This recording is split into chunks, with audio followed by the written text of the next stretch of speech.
Okay, let's take a look at this, the layout that we have here. I'm just going to turn off the elevation markers real quick. Okay, and basically what you have is the layout of the bathroom. If you are working in a type of software, you're going to be able to use what they call the dimension tools, which is fantastic. And in this case, I will show you the dimensioned way to do it in a program, and then I'll show you the way that you can do it by a hand sketch. Most of the time, a hand sketch is fine. So what we have, this is the niche right here. What we would do in a dimension plan is we would pull the shower pan down, and then you might have the option of opening the shower pan, and you would just change it to the width that you purchased from the store. Okay, now we'll just adjust it. Oops, right here. And then they had some shelving. You would take your shelving. That's going to take the label, not the shelf. Hold on. We're going to get rid of the shower rod. Okay. And we're going to move. It doesn't want to move. Hold on. We have to click the release button. Now, the shelving can go really close to the shower over here because the door, we're going to put the door right here. And, you know, honestly, if they left the toilet here and put the vanity here, it would cost a lot less. So I'm not sure what their reasoning is for that. But you would then move the project over here. You would spin it. I'm sorry. I have to go back. I'm putting what I think should be done into place and not what they want done. Okay, so we're going to move the toilet, and gosh, I tell you what, finished plans get really full, and sometimes it's hard to do this. So in your project folder, find some type of measuring tool, and you'll see that this circle appears in the middle of the toilet. And then you'll see, okay, great. We have 15 inches here and 16 inches here. That's fine. So what I would do, just to make, most customers like matchy-matchy, I would do that. And that gives you a little bit of freedom in here. The other things that you'll need to consider are, that would stay the same. I'm assuming they're just going to move it over a little bit or make it bigger, but the plumbing's really not going to move over here. If it is going to move, just move the unit. And if they're doing a bigger unit, you know, adjust to size. Oh, you can't, sorry. Gosh, it's too early in the morning. There's so much that would be better if they just moved the vanity here. I'm telling you, right now you're running into just little silly things because the vanity, because we have to have some space to open the door. You need to have 24 inches in front of the door. Needs to be 24 inches. So all you're doing is showing the city that you're going to have enough space in front of here. See what it's doing is there it goes. It wanted to lock onto the cabinet, not the countertop. But what you're showing the city is that you have enough space in front of the door to meet code, which is going to be that 21, well, you need a 24-inch door, and that you've got 15 inches on either side of the toilet before an obstruction. And that's basically all that you need to do. And then if you're taking out the niche, you would just remove the niche. So again, if they would move the vanity over here and keep the toilet here, you know, just move it over a foot, you know, they're not going to blink at, you know, the toilet being moved over a foot and shrinking. They wouldn't, you know, probably even want updates on your plans for that. But then again, fate's been very, very, very picky. But anyway, this is basically what you're doing. The toilet, I don't know if it's necessary, but you need 21 inches in front of it to the nearest obstruction. So if you show them that you've got all this space figured out, and then I would probably do this just so they know. See, on the plans, I'm glad I did this. This shower is not really a good representation. Most of the showers at the store only have a 2-inch threshold, but you're basically telling them that you know that the inside of the pan needs to be 32 by 32. So you'll just adjust this until you get those numbers, and whether you buy that or not is a whole different thing. So I'm a little bit, stumbling over it right now because this is definitely a process. There it goes. Close enough. You know what I'm saying. Make sure that the inside dimensions are 30 by 30 is the minimum. And I think you guys bought a 32 by 32. Just represent that on your plans. And then, believe it or not, if you just have a sketch pad or something like that, you can also do it. So you can come in and you can, let's see, we'll do a black background. No, we'll do a white background. This one you're not going to do to scale. And we're going to do it landscape. You're not going to do this one to scale, which means they are just going to have to go on the dimensions that you give them. Okay. So you can get, most contractors turn in stuff like this all the time. So let's see, my color is black. I'm going to just draw a bathroom. Okay. Honestly, this is what you can turn in. And then you can draw a shower. It does not have to be to scale. It can look like a rectangle, and even though it's a square, because they're going to go off the measurements. Okay.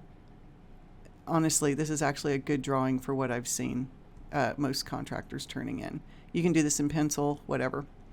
And then I have this really cool button. Let's see if it works.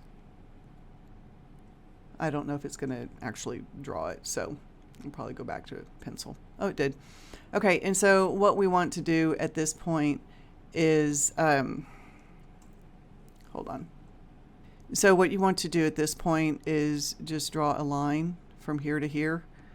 Make some kind of mark in the middle, and then draw a line from here to here. And you can just type in, okay? That's it.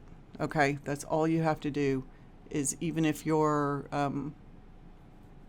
doing this by hand, you just need to show them that there's going to be 15 inches to either side of the toilet. You might write in toilet, shelf, shower, vanity, but you're just going to give those same dimensions, side to side, front, where the door is going to go, and the space between the door, the shower, and here.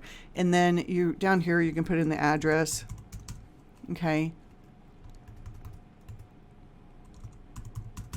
And then you would just write revision for new bathroom, something like that. And you would just turn that in, and then they will give you any comments if they want any additional information. But this is actually just a really pretty sketch compared to a lot of things. I would do this by hand. But the other thing I want you to do on here is to write this note on here.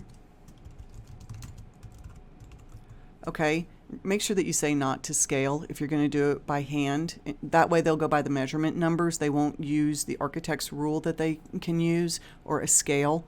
If they want it to scale, then you'll have to get an architect's ruler or use it in your software. Okay, I know that was a really bouncy tutorial on there. Not the best, but the next thing is I want to show you, okay, you can go to ICC. You can tell we do this a lot. Let's do 2018. I think you're in the 2015 book. You're looking for the IRC. Fate is going to be 2015. Let me grab that. Okay. And then if you look over here, you will see all the chapters in the book. And what you're looking for, I would highly recommend that at some point you go through the definitions. Okay. They're very, very, very helpful. You will use, these are the terms that the inspectors use. Okay. Air impermeable insulation. That's going to be spray foam and pink insulation board, but you only use that on masonry. This is where you start to really learn. And if you don't know what it means, Google it.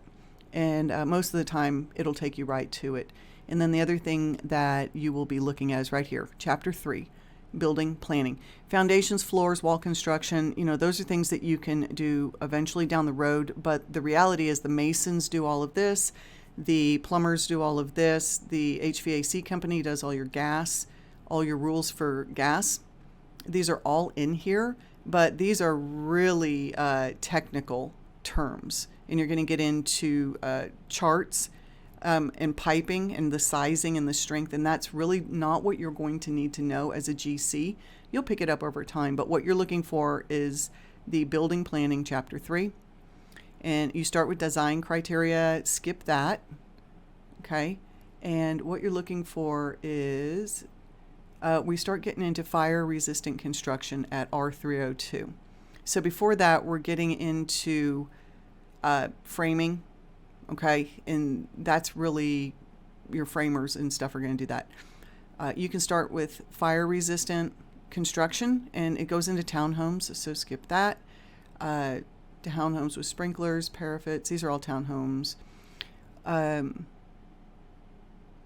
and then you start getting into, once you get past the townhomes, I can't find it right now, but okay, right here. These are some of the things that you're going to need to pay attention to through.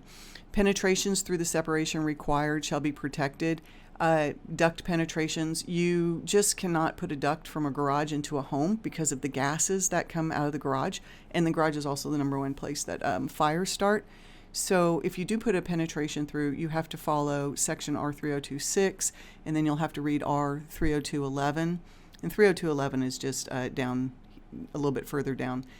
So what it tells you is the garage has to be separated with walls that have 1/2-inch gypsum board, or I think it's actually more than half. I think it's 5/8. You'd have to go look at the table.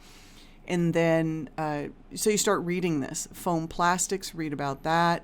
These are boring, but just read them so that you become familiar with them. And then it gets into light ventilation and heating. Okay. All habitable rooms must have a window. Glazing is going to be a window of not less than 8% of the floor area. So if you have, that 100 square foot room, you're going to have, the window has to be 8% of 100, that size, or you can put in a vent and a light. So for everything that they say there's a rule, there's always an exception. So not every room has to have a window. So bathrooms, you'll notice, if they don't have a window, they have to have a vent. Okay. And in this case, they have to have a light installed. So this is basically what we do the most, is this chapter. Ceiling height, minimum rooms. You can't have a room less than 70 square feet. If it's a habitable room, then you'll have to go back to your definitions and look up habitable. And kitchens do not fit into this category. It can be smaller than 70 square foot. Habitable rooms versus storage areas, stuff like that. Hallways are... You don't have to have a 70 square foot hallway to get from place to place. No room shall be less than 7 feet in any direction.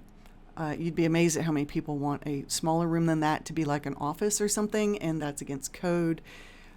Sloping ceilings, there's lots of information. Here's your bath right here that we just talked about, and it's 21 inches in front of the vanity, 30 minimum. Okay, so anyway, this is where you're going to find your information. This is the official one. It's called ICC Safe. It's the International Code Council. I think it's about $70 a month if you want to go to premium. And when you get premium, you can copy and paste this into your notes. There's also a company called Upcodes that is the direct competition of ICC. This is a group of contractors that just got really sick and tired of the ICC because, well, they're just a nonprofit government program. This one they're working on, but here's the IRC in 2015. Same thing, but if you go here and you buy their program for like $20 a month, they have pictures. And if you are a member, you can download these pictures into any of your plans. And that's that WIN design criteria that was at the beginning of the chapter. So Upcodes is another one. I use the Upcodes.